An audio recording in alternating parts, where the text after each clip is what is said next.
కొంతమంది దగ్గర కొన్ని చెప్పకూడదు, అసలు ఎవ్వరికీ కూడా చెప్పకూడదు కొన్ని ఉంటాయి. ఎట్లా అవి ఎవరి దగ్గర చెప్పుకోవచ్చు అంటే, చెప్తే భగవంతుడికి చెప్పాలి, లేదా భగవంతుడితో సమానం అయినటువంటి గురువుకు చెప్పాలి. ఇంకొకళ్ళకి చెప్పుకోకూడనివి కొన్ని ఉంటాయి.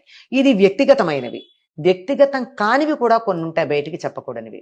ఏమంటే, ఎవరైనా నన్ను నమ్మి వాళ్ళ రహస్యాలు నాకు చెప్పారనుకో, వాళ్ళ లోపాలు, వాళ్ళ కష్టాలు, వాళ్ళ ఇబ్బందులు, తర్వాత దాని నుంచి వాళ్ళు అధిగమిస్తారు. మనం ఏదో సలహాలు సూచనలు ఇస్తాం, అధిగమిస్తారు. అధిగమించిన తర్వాత ఈ విషయాన్ని బయట పెడితే వాళ్ళ జీవితాలు ఏమైపోవాలి? పాడైపోతాయి కదా. ఇటువంటివి ప్రపంచం తల్లకిందులైనా చెప్పకూడదు. అది ఆ మనిషితో పాటే పుడకలతో పోవాల్సిందే తప్ప బయటికి చెప్పకూడదు. అలా చెప్పకుండా ఉన్నప్పుడు మాత్రమే నువ్వు అవతల వారి యొక్క విశ్వాసాన్ని నిలబెట్టినట్టు అవుతుంది. లేకపోతే వాళ్ళ విశ్వాసాన్ని నువ్వు పాడు చేసినట్టే కదా. నేను నమ్మి ఇంకా అప్పుడు ఏమవుతుందంటే, ప్రపంచంలో ఎవరు ఎవరిని నమ్మరు.